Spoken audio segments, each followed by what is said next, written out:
प्रणाम। आ एक टाइम कोहबर के गीत लगेलहुँ यऽ। कोशिश रही पसंद अहाँ सबके जरूर आए और केहन लागल कमेंट में जरूर बताएं। घर पछुअर में फूल केरा गछिया, घर पछुअर में फूल केरा गछिया, फूल फूलेला अधिराती है, सखिया बध के कोहबर, फूल फूलेला अधिराती है, सखिया बध के कोहबर, फूल बाके चुनी चुनी से जिया लगाओल, फूल बाके चुनी चुनी से जिया लगाओल, फूल देली चिड़ियाई है, सखिया बध के कोहबर, फूल देली चिड़ियाई है, सखिया बध के कोहबर,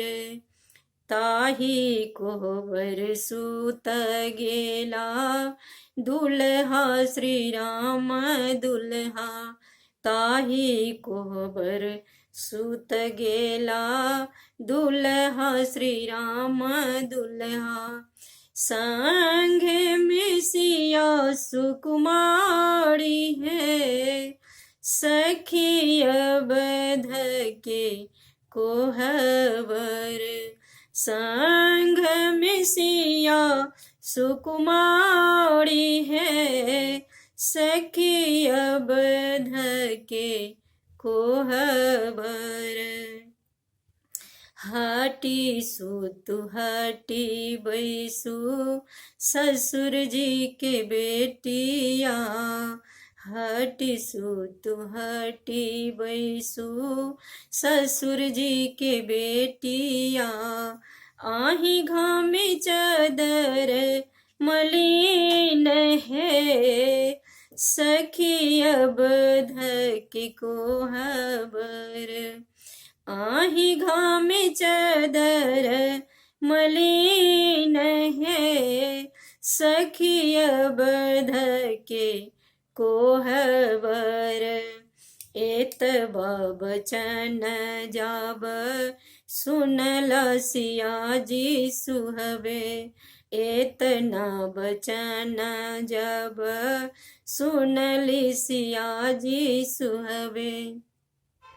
धरि लेली नाई हर के बाट है, सखिया बध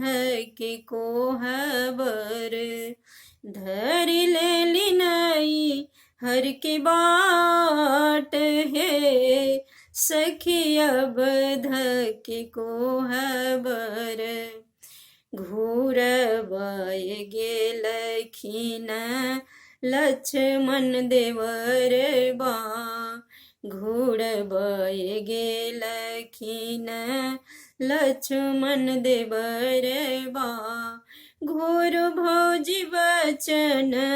हमारे है, सखिया बध के कोहबर,